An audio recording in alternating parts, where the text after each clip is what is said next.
hoping we're streaming. This will be my last video, hopefully produced on my own. As I said, the team is back in the office today, so we'll be able to reframe this appropriately. But I did want to get this out there. Last week, I had heard some key news and some other rumblings as well. And just to not jump the gun, for one, but when you're getting ready for go time, there's a lot of things that can change. If you are a family hopping in your car, maybe you got to run back in because somebody needs to use the restroom. Maybe somebody doesn't have their lunch for school. There's a lot of changes. In military operations and political operations, we see that nothing is done until it's done. Everything can be go time, ready to go on the ground, quickly back up and retreat. Today is one of the greatest days that we've had in about 5 years. And we are going to run forward with a level of freedom that we haven't experienced in a long time. I want to go ahead and start with this opening. And then from there, let me see if I can change that here. And then from there, I want to run forward with really what we're looking at today. And just as the thumbnail talks about, we're going to look at Venezuela. We're going to look at Iran. We're going to look at silver. We're going to look at the racism that is not racism from our side, and we're going to look at how we're running forward. The world has changed. Grab on because you're ready to set sail. So let me get back over to this section here. Unfortunately, I'm going to look away a little bit as I tee this up, and then we're going to go back to sharing the screen here so that you can see as well. But I wanted to say that something big is shifting. You and I can feel it. And if we've been paying attention, we knew this day was coming. For some of us, for about 15 years. For some of us, 50 years. And for some of us, 15 months. But no matter where you're at in that progress, that shift that we've been waiting for is finally here. It's happening. Not on the news ticker, not in the official statements, but in the reactions of the people. Look at Venezuela, for instance. For years, we were told the story was just static, frozen, hopeless. A failed state with no ending. And then suddenly, movement. Celebrations breaking out in New York City. Venezuelans in the streets with flags waving, tears, relief, disbelief. They're going to be able to go home. Now, as I talk about this, I believe that was supposed to happen 4 days before it actually did, but due to weather, there were changes. That was another scenario where if anybody had leaked the news and gotten ahead of it, it would have destroyed the whole operation. Because in that moment, they had to retreat and come back in when it was safe. The extraction was so precise, they were in and out. You don't celebrate like the Venezuelans that we see in New York City unless something fundamental has changed or unless you truly believe it has. And belief matters because history doesn't move through governments first. It moves through the people. So the question isn't just what's happening in Venezuela. The question is, why now? Why does a narrative crack open at the same time other pressure points around the world start to glow red? Look at Iran. What's going on? A currency that collapses overnight, a population squeezed while leadership doubles down. The regime pushes harder because it has to. When systems begin to fail, they don't loosen control. They tighten it. Just like you and I will hold on tighter and tighter to something just not to lose it. And that's not strength. That's panic. But you know what? Panic can only hold on for so long. And panic leaks. Now bring it home. Where are we at here today? The United States is not insulated from global stress. In fact, our fingers seem to be everywhere. It never has been. Watch Minneapolis. Watch the Somali community. Young, energized, politically active. Watch the conversations that suddenly feel louder, sharper. And then, another miracle. Tampon Tim is not running again. Regardless of how you feel about him, that's not a small moment. Power doesn't move quietly unless it's being rearranged. New players will step forward and old alliances will strain. This is how transition looks before it truly announces itself. And here's the best part that people often miss. None of this is random. It's strategic. It's been planned. We've heard whispers, and now we're seeing it with our eyes. The movie is being played out in front of us. We were told to watch the markets, economic markers, social markers, institutional markers, and one by one, it's all coming to fruition. They're all being met. Debt pressure, currency stress, public unrest, elite protection, narrative, all wrapped up and bundled in confusion and gaslighting, distraction cycles, all boxes being checked, which brings us to today in 2026. Not as a date on the calendar, but as a threshold. A year that represents the wealth transfer, freedom realignment, and accountability, not overnight, not magically, but strategically, slowly, then all at once. Before that, though, comes pressure, and we have all felt the pressure. Now, for many of us monitoring multiple cues, we knew that October would be one of the most stressful markers in the United States. We knew for quite a while before that to watch October, that it would be off the charts. And I'll discuss that, because it was. But it may not have been for you and I. October was a stress month. Historically, psychologically, financially, markets don't like uncertainty, and uncertainty is now baked into everything. Confidence is thin. Liquidity is nervous. One shock can become a whole cascade. So when the people say the stock market will crash, I don't hear fear. I hear inevitability. The air has to be let out. The bubble will burst. Inevitability is being tested. Corrections don't happen because people are evil. They happen because systems are overextended. And here's the irony. While all of this unfolds, evil doesn't look so confident anymore, does it? It looks frantic. It overplays its hand. It rushes. It makes mistakes. Meanwhile, good quietly keeps rising. The strategy is being played out. Not loudly, not perfectly, but steadily. Steadily we move forward. And that's why you're seeing something happen at the same time. Exposure. The first arrest, we can say that there's been many, but boy, this one was severe. It happened. And it's not just about one person. It's about turning to the planet. It's about validation. It will confirm to millions that they weren't crazy, that something was wrong, that the rules were not applied evenly, and that no, they weren't racist. At that moment will shock the world, not because of who it is, but because of what it unlocks. And is that what we just saw? Until then, we're in the watch the show phase. Popcorn energy, not apathy and detachment.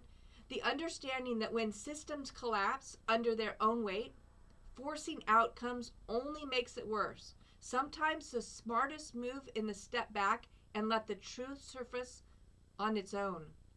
So when you see celebrations in New York, crackdowns abroad, resignations at home, and markets wobbling, don't look at them separately. Everything is connected. They're verses of the same song. The question isn't whether change is coming. The question is, are you prepared for what it looks like when it arrives? Because this isn't the end of the story. This is the part where the curtain starts to lift. Venezuela falls, Iran burns, markets tremble. Are we watching the global reset begin? So with that, I want to go ahead and share the screen and see if we can start here. Remember the video that I posted? I think this was on Saturday. There were some questions there. ChatGPT alluded to something going on, and yet many stories came out. Were they of the truth? Well, we're now seeing everything roll forward. So let me change this up really fast here.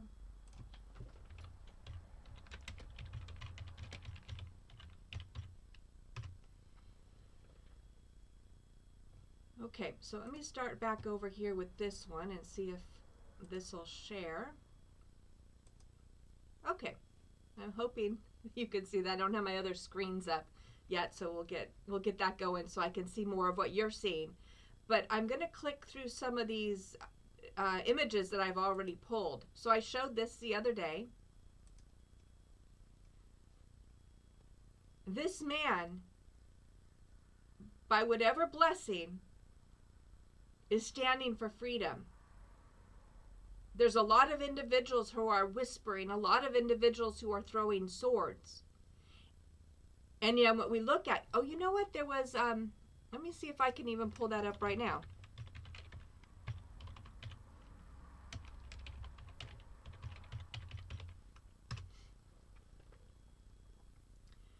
Whitehouse.gov.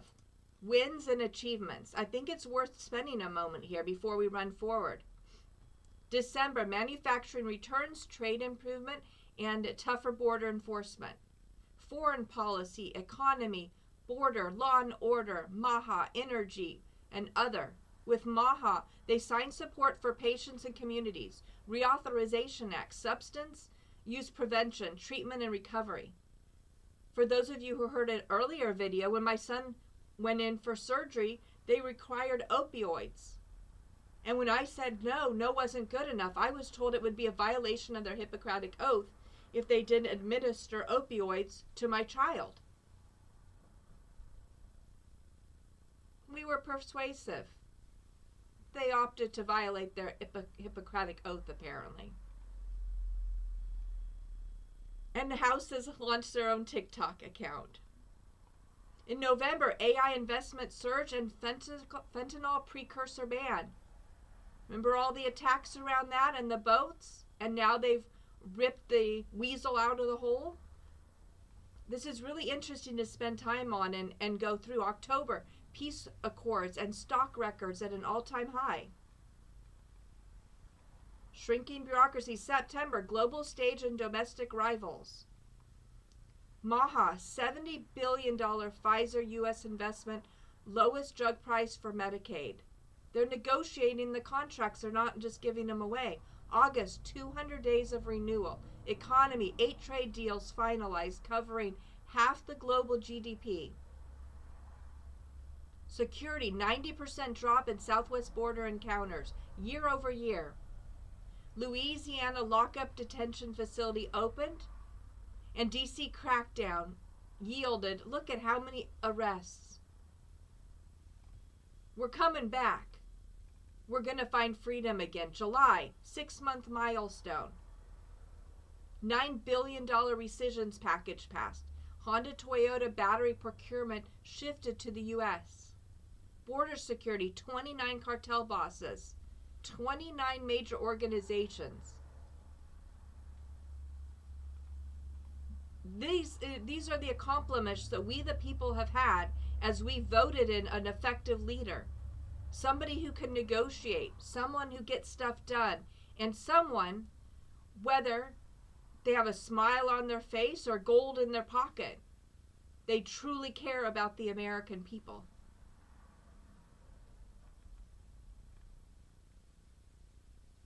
So I'm at whitehouse.gov/achievements if you want to take some time and look at that. This is what I wanted to bring up. We heard about these rumblings last week. And I'll clip over here for just a minute. George is the one that actually announced it over the weekend. Remember George pre-lockdowns and in the middle of that one day his whole income was gone. I don't know anything about George, but he said that here 2 months ago, so right around October time it was, October, November, he got his channel back. He said that YouTube had freed him from the gulag, and he praises God. This individual, quirky at best, he is extremely intelligent. The news, I want not even call news stories anymore, but the news truths that he brings forward and the way he weaves it in and out of history is succinct and brilliant. And he's on top of this, monitoring this 24 hours a day. And this is where I heard the news. Apparently it was 9 hours ago because I happened to be up and see it live, where he announced, let's see if this... Could your portfolios work harder? Maybe it's time to explore alternative investments. You're invited to join Phoenix... Ladies and gentlemen, welcome back to the channel. I know it's pretty late, but I'm going to be honest.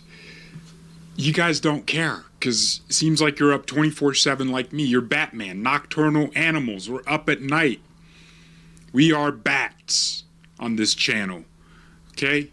We all need melatonin. I got the melanin part. I just need the tonin part. Well, this is some major breaking news. Wow. A shocking story. Nick Shirley supposedly has collected more bodies than a mortuary. Tim Walz, the crooked governor, the absolute disgusting weasel that has been destroying the state of Minnesota in partnership with Ilhan Omar and the Somali pirates who hijacked the state, is suddenly stepping down from 2026, from the election.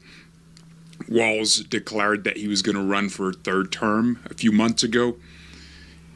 And now, according to local news, tomorrow, we are going to hear from Tim Walz, and he's going to tell us that he's stepping out of the race.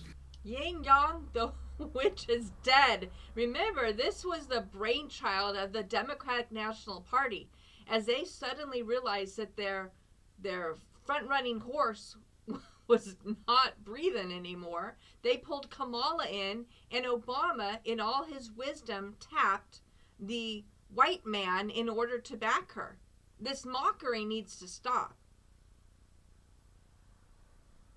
This white man is a disgrace. The only reason why Kamala and Waltz were even tapped is because of the level of corruption. Yes, we're looking forward to Obama's corruption in front of the world as well. So about 2 hours ago, Tim Waltz will not seek re-election as governor of Minnesota. Again, we heard rumblings of this last week, but we wanted to make this was official. Once I finally saw it on Fox News, I felt comfortable that there had been an official announcement. Minnesota Governor Tim Waltz will not seek re-election to a third term as governor. Well, he'll probably be in jail by then. This comes as Waltz faces growing criticism for his handling of fraud in the state. Now, he vows to make sure that he is putting all those fraudsters in prison. He's going to find them all. Well, he's the #1 clown in the room. Waltz will hold an 11 a.m. news conference where he's expected to discuss his decision. So we'll watch for that. What else do we have here? Remember the issue of the woman who worked at Cinnabon? She told the police that it had triggered her PTSD. You can just imagine living in this town where everybody's lying. Under every rock there's something hidden. And constant attacks, constantly being told she's racist. And as these individuals told her, she had to cover her head in her own country to bow down to a religion and a law that she certainly doesn't support. She was done with it. And yet, as they had their camera to shine light on her, it was just another creak or crack that individuals could start to peek in and realize, wait a minute, the fingers are pointing the wrong direction. Did she act appropriately? You know what? Sometimes it isn't about being appropriate. Sometimes it's survival. And sometimes our body just goes into action. There's been so much pain and attacks and hatred that we just snap. And in this case, there were words and actions that we all witnessed around the world that started to realize, wait a minute, there's certainly a lot more going on here. And what else is going on here? Remember the comments that came out last? Let me see if I can reset this again. No, they won't let me see it. The Minnesota Somali-run daycare oddly reported their documents were stolen in a break-in. Let me see if that picture is still up here. All their important documents were removed, but as you remember, the documents were removed from a big hole in the wall. I don't know one business that keeps all their documents in a big hole in the wall behind the sheetrock. So instantly, anybody else with half a brain, or as we're really going to talk about moving forward, common sense, knows that they were committing fraud. They hid documents, and they themselves broke in to say they were stolen so that as the audits move forward, they can say, we don't have it, it was stolen. Well, even the police on the scene didn't believe that story. The gig is up. Get on out. So what are we looking at now? As we talked about the Venezuelans being over here, there's a lot of individuals who came into this country, and I would place it right about 8 years ago. Now, there's a lot more than that. If you go beyond 10 years, what you'll normally see is those individuals are pretty well assimilated. They've learned English, they're working, they're contributing. These individuals wanted to be a part of the American society. They were here for the American dream. Now, this isn't 100%, but it's closer in that direction than what we saw over the last 5 years. Now, there's Nick Shirley was on a podcast with Julian Dory, I think his name is, where he goes into where are all those military-aged Chinese that were flown directly into our military bases and then told to keep their cell phones off as they assimilated back among us. We're going to discuss that story this week. But let me mark it down to make sure that I get that in there. But what's interesting is over the last 5 years, these individuals didn't come to assimilate. These are not the individuals who raise up a community.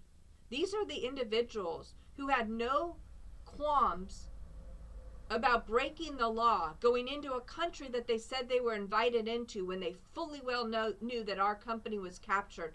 People watch the news around the world, watching the United States and the president. They know. They knew. They stayed. And as quickly as they could, they got knocked up so they would have anchor babies.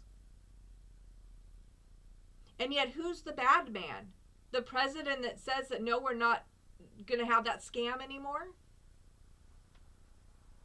Or the individuals who broke the law?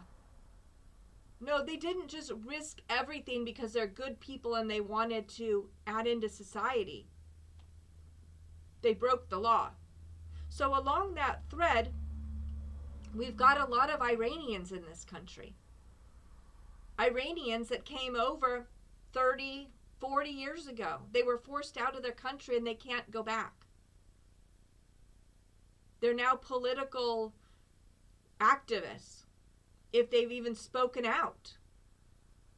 So my son and I went to San Francisco on Saturday to see an Iranian request. Some would say at a protest. They were standing there with their Iranian flags on the street corner of Union Square.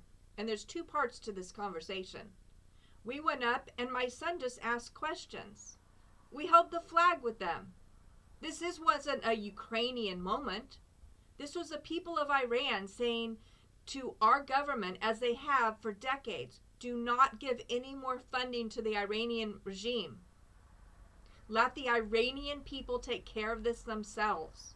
They don't want war. They want the Iranians to make a decision and take their own country back. They don't want U.S. interference, and they don't want U.S. money as an interference. And yet on September 3rd, we saw via Yahoo News, Iran's Khamenei says protesters, they're demanding economic demands. They want it fair, and protesters were starting to rise up. The government started attacking their people once again. Yet with the vision of what happened in Arizona, we're going after that one too, in Venezuela, Iran's Khamenei has escape plan to flee to Moscow if regime falls. Now, we talked previously about the Russian influence in that region. Russia's still a little busy right now. But that's the channel that has been supporting all these years. The plan, called Plan B by the British report, would include 86-year-old Khamenei and 20 close people of him, including family aides. It's time for change. Now, there's been so many comments about what actually happened in Venezuela. And first I want to start with Mike Pence. He talked about, when was this, 9 days ago, USAID paid journalists to dig up dirt and cook up crimes. Think Russia, Russia, Russia. He goes through this in great deal, and I highly encourage, if you didn't watch it from an earlier video, to click on Mike Pence and follow that story. But today, he talks about Venezuela. Beret and the face of Operation Gideon, which began as Operation Edgemont. Welcome to the Gray Zone. Thanks, Max. Appreciate it. And it looks, I had this queued Rowan up. Kraft, head of the Kraft dynasty, is a... Let me pause this just a minute as I get there for you. It was right about 37 minutes that I wanted to, and it's just a quick, let's see here. Here we go. Mike Pence breaks down, follows the trail of what was planned in Venezuela. Nestor signs, okay. So that's who introduces him to global governments, okay. In the discovery documents that I've reviewed, what role did he play in this? Because I believe he was the one who introduced you to global governments and promised to connect you to Elliot Abrams and John Bolton, who were... Okay, so you've got, again, this like structure of the blob here. Okay, so you've got like the target, Maduro government, Venezuela. You've got your government side of the blob. You've like your CIA, Department of War, state, and then you have your donor drafter class. These are the billionaires with their multinational corporations, How they stage the hedge funds, private equity funds, portfolio companies. And then you've got this mercenary class, like you need a paramilitary street revolution, paramilitary coup operation. And this is what is needed in order to depose this. And so who is the connective tissue between these is this private consulting firm called Global Governments. Global governments. So global governments, especially moving forward. This is a really elegant structure if you think about it, because it allows plausible deniability from both the U.S. government and the big boys providing the big money, because the buck stops with global government. So global governments is who is going to connect these to this. So it makes... Okay, so what I wanted to show you there, and I enlarged it on the screen, the target, the military coup that has been in play for many years was bipartisan. Both individuals on the left and the right in the United States had played into this. The target being removal of Maduro in Venezuela. That was the target. But rather than, well, they couldn't count on a local military coup because the backers of Maduro are primarily Cuba communists. That's primarily how I understand that he had around him. So they had to pull that down and go another direction. And yet this isn't something new. This is a playbook that's constantly being used. When the former president removed the State Department or the consulate in Caracas, the CIA's had no cover anymore.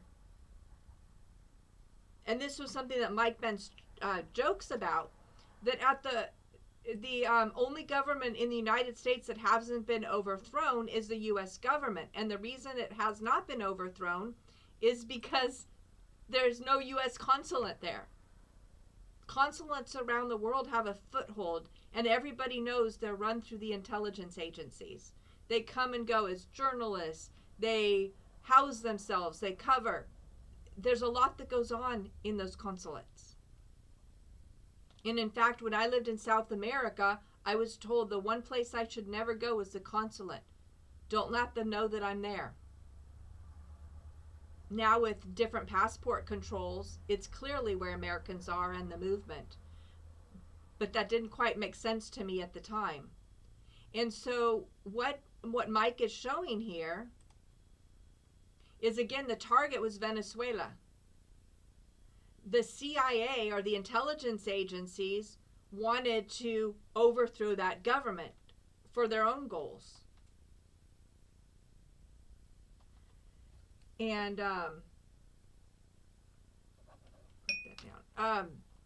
in order to do this, they go up the chain. Who has the money? They need money to fund this. And we really learned about this if you remember back what happened to Matt Gaetz, why he withdrew from Congress. Take a look down that story about his father being threatened by the CIA. I don't remember if it was the CIA or FBI at this moment. But that's a crazy story that pulls the windows open again on what's happening. Blackmail is real so they can fund their initiatives. The CIA are the largest runners of drugs and weapons around this planet. Why do you think we were in Afghanistan for so many years? We all know that now. So what they do is go over this class of billionaires, and in Mike Pence's article here, going back to Venezuela, he outlines who those key players are in that class. They're all major companies. They want the infrastructure rights so that as the country is rebuilt, they want the foothold. So they're willing to fund this coup so that they can go in and rebuild the country economically. Now there's always under the eyes of the military coming in. But in order to make all this happen, the strings have to be connected. The manipulation has to occur. And Mike Pence goes into who that key player was at the State Department, who's no longer with the State Department, but like everybody else, rotates in and out of government so they get the policy set and then go to private sector and roll it out and make millions or billions. In this case, it's under the guise of global governments. Global governments around the world is initiating the manipulation between the intelligence agencies, the billionaire funder class, ready to step in and put in a new infrastructure, and the target country. Now, what they didn't quite plan on was Trump. Everything is in place. I believe that we're going to see deals being made moving forward. A lot of this will play out. But Trump's team, based on what we've heard, I wasn't there, precisely went in and extracted. Now, what I had heard is they had already made a deal with Maduro.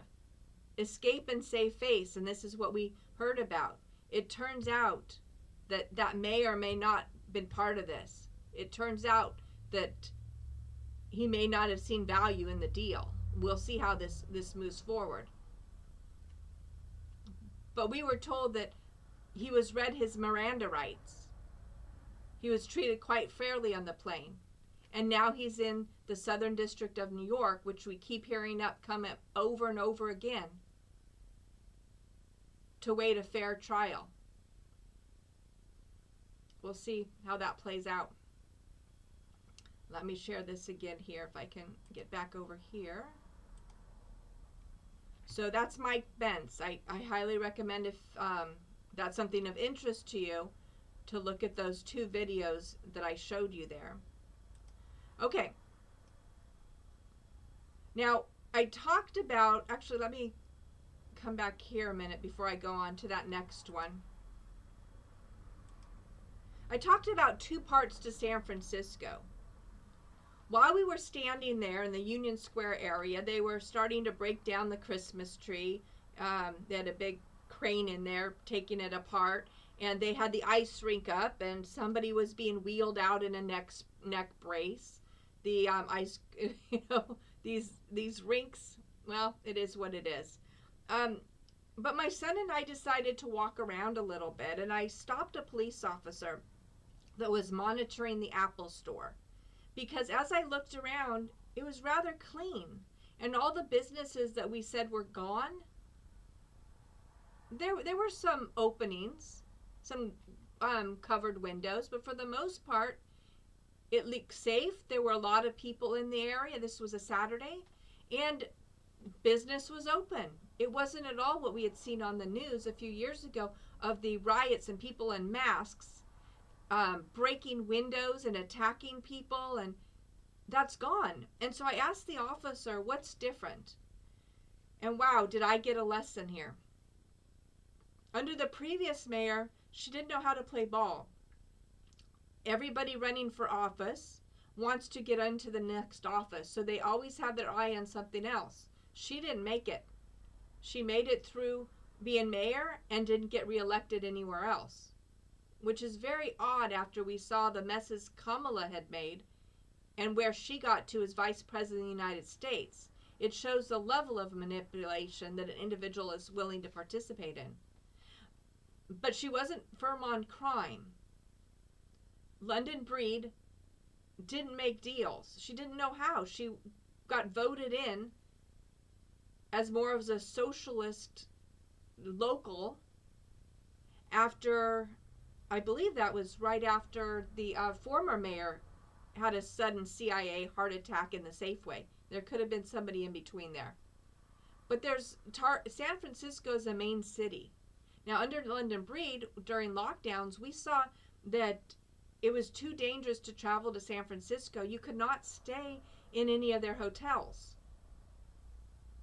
Oh, so they had empty hotel rooms. So they moved in the homeless people that were drug addicts into these hotel rooms. And they did a DoorDash style delivery of drugs and alcohol to them. Crime was rampant. It got off the charts, so much so that billionaires left the city. Many of them fled. Jason Calacanis, Elon Musk, a lot of them had their homes right there in San Francisco. They had to leave. We also talked about the billionaire tax that's coming along the line. They're now being forced completely out of California altogether. The people are the policies, and if they're not thinking through the end game, they're destroying what we all have. So the police officer and I continued to talk for a while. We talked about what are they doing. I said, I don't often see anymore people running down the street. I don't see the car chases. We don't see any of that. He says, we don't do that. What they do is they throw a chip that is like a magnetic GPS device on the car that can actually shut off the engine of most vehicles. If not, it's at least being tracked.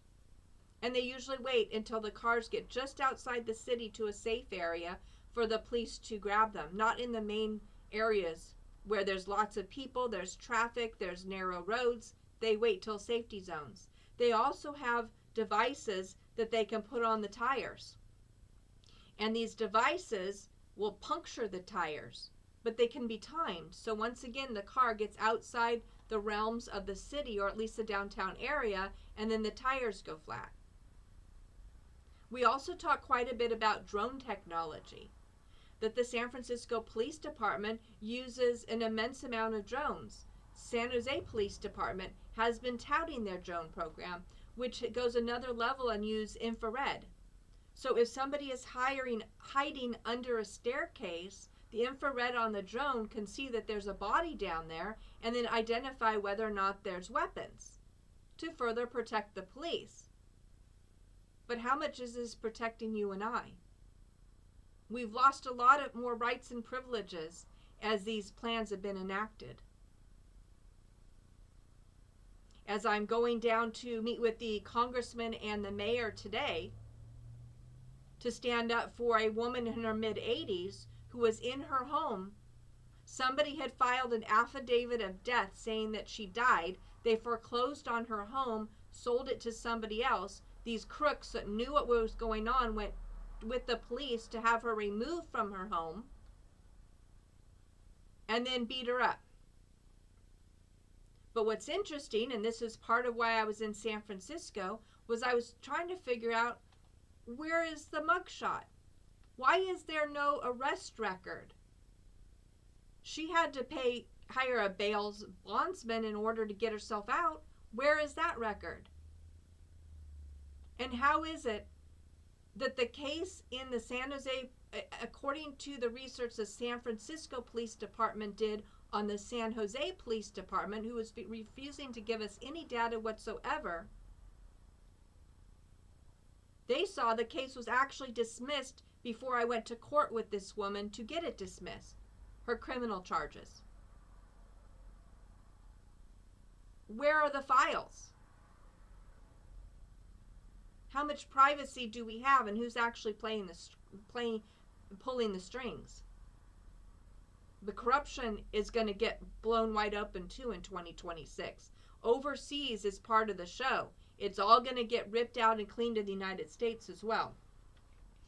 So these drones, if we get back to that topic, they fly so high that most individuals don't know they're there. You can't hear them, and you wouldn't see them unless you're looking for them. But they're all through the city, and they're timed. As soon as one is getting close to a battery timeout, another one comes to meet it so that there's a handoff. And they monitor from afar what's happening. So they can track, monitor, and defend from a distance to safely protect and keep the image of the city up. There really isn't much anymore that's new under the sun. And San Francisco is applying the technology that we've had. We'll just see how good it is. I wanted to move here about silver. Many of us were really pushed and told to buy silver when it was around 2022. I think probably 22, most people ended up listing and buying silver. And what I said is I was building a tunnel. I was creating a way for my son and I to be safe during the lockdowns, grab as much as we could of the resources we were being told to gather, food, water, trade resource, silver, certain cryptos, just gathered what we could, while I was being targeted as racist just because of my skin color. Now we saw that gig is up as well in Minnesota, Minneapolis, where they put up the Somalian flag, that Tim Waltz that will now be replaced, I certainly hope, bring back the regular Minnesota flag. One of the Somali women went up to Nick Shirley, I showed this on a video last week, and said that she was afraid of him. And when he asked about it, she said, because of your color. And he said that doesn't make me racist, that makes you racist. And yet, over these last 5 years, just for having light skin, somehow we're deemed as racist. We have lost our jobs. We've been pushed out of industries. We've been written up. We've been attacked, had our homes foreclosed on, and been replaced. all under the guise of DEI. That's out the window too. We're not playing that game anymore. So here we see from 1 year ago, this is where silver has gone. And if we go back here, let's see, in just 1 month, I don't think that's as drastic. I think in about 6 months you can kind of see where it's gone. And right now it's at $76. For those of you following what's going on here, you'll understand the main players in the room. JP Morgan, Bank of America, the seizure of the silver in Venezuela. Pay attention to silver. I believe Costco sells it. And then, of course, I talked about drones as the first responder program. Whether we like it or not, the military has been using drones for well over a decade. Probably over 2 decades. This is where we're going. It's absolutely fascinating what can be done positively for society, and actually terrifying what can be done with manipulation.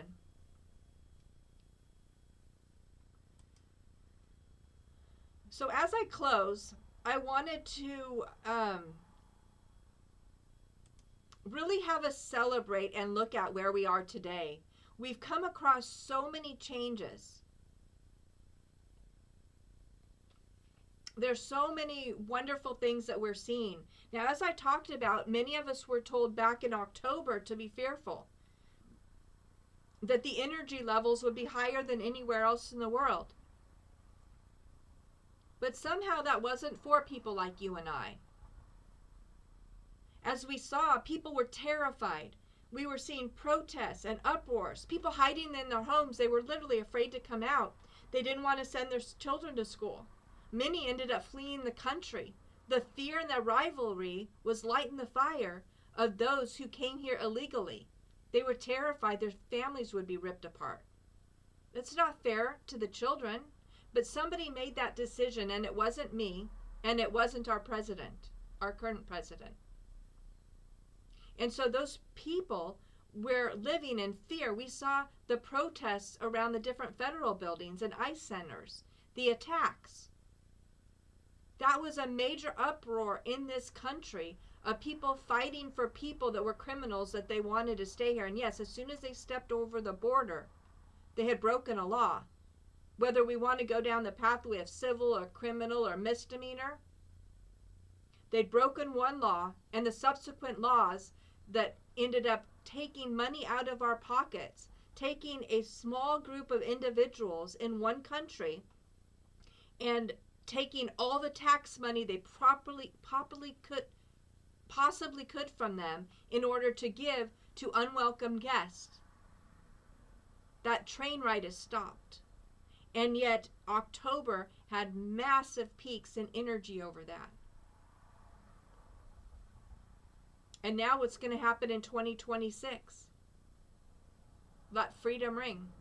So as we close this out, remember this. History doesn't announce itself with sirens. It whispers first. It shows you a pattern before the proof comes. Celebrations in the streets, pressure behind closed doors, leaders stepping aside, markets shaking, narratives colliding. None of these things mean much on their own. But together, they all tell a story of a world in transition. This is the uncomfortable middle area that we're in. The part where old systems haven't fully fallen. Is this the reset? But new ones are already testing their strength.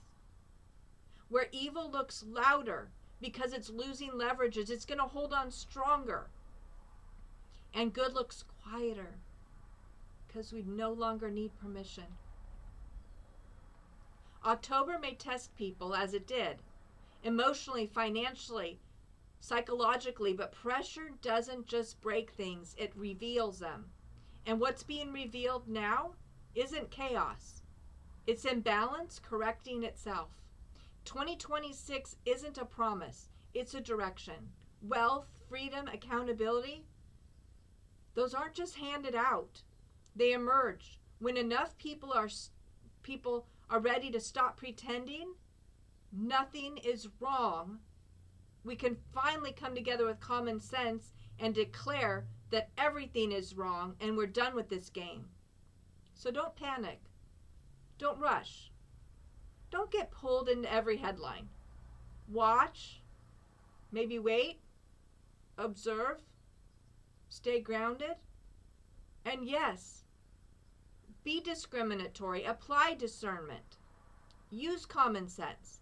Because when the real moment arrives, the ones that truly shift everything, you won't hear them first from the loudest voices. You'll feel them in the sudden silence that follows. And that's when you'll know. The show wasn't the point. The awakening was. Okay, so hold tight. Today's the day that we're launching the new direction. We're now in 2026. Freedom has shifted. You are now free to start your own business. You are now free to create a solopreneur business, launch a startup, a small business. We're going over the distinctions between the two. With the key hook, we're going to show you how to clone yourself. And this is a class where I've decided not to put it on any of our training platforms. Nobody wants to click on a segment, watch a video. We're going to just run through it here. We're going to make it as clear and easy as possible. You're going to want your computer out. You're going to want to be able to log into these sites. The majority of what I've chosen have at least a free period with no credit card required. There's a couple that I offer that have small payment options if you want to have something more capsulated that you can move forward on. And they're vetted, they're phenomenal. But for the most part, what I'm trying to set up are free systems that you can implement step by step in order to plan 2026 to be the most phenomenal year of your life and the year that your legacy really takes shape. Let's all soar together. Let's enjoy this pathway and just have an open heart for everything that's happened in the past, but move beyond any of the pain or the fear and know that we can move forward with joy in our hearts as we are part of the change in this world. Blessings to you. I'll be back. I'm going again downtown to have some meetings. Come back and we'll start releasing the first of the training. It's a miracle that we're here today, and we're all very, very grateful. Have a blessed